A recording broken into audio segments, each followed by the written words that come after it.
একটাও দেখতে পাচ্ছি না। সব যেন চোরাবালিতে হারিয়ে যাচ্ছে। কার সাথে আতাত করে জাতির এই দাবিগুলোকে উপেক্ষা করা হচ্ছে আমরা জানতে চাই। এ জবাব প্রধানমন্ত্রীকে দিতে হবে, কারণ এর আগে নির্বাচনের আগে তিনিও তো এই দাবিগুলো করেছিলেন। এখন কেন সেগুলো হারিয়ে যাচ্ছে? প্রিয় দেশবাসী, এইখানে মুজিবুর রহমান ভূঁইয়া মঞ্জু বলে গেছেন যে যমজ মায়ের দুই সন্তানের মতো একদিনে দুটি ভোট হয়েছে, একই চেহারার, 2 মিনিট আগে আর পরে সিল পড়েছে। এখন এক সন্তানকে মা তার সন্তান হিসাবে ধারণ করে আরেকজনকে অগ্রাহ্য করে এমন কোন মাকে দুনিয়া খুঁজে পাওয়া যাবে? তাহলে এখন যারা ক্ষমতায় আছেন তারা এই আচরণ করছেন কেন? এটা জাতির সাথে সুস্পষ্টভাবে প্রতারণা, এবং তারা সংসদে দাঁড়িয়ে এটা স্বীকার করে নিয়েছেন।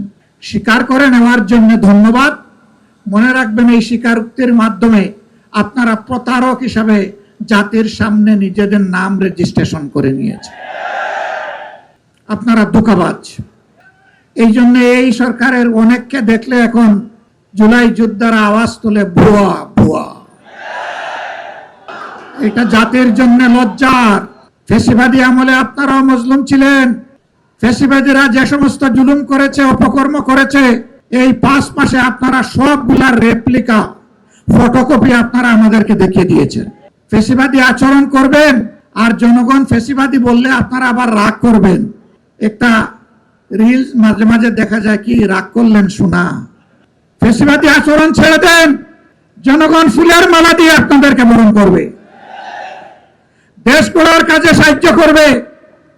এ দেশ আমাদের সকলের, দেশকে আমরা ভালোবাসি, কিন্তু আল্লাহর কসম খেয়ে বলছি, বাংলার জমিনে কোনো ফ্যাসিবাদকে আমরা সহ্য করব না।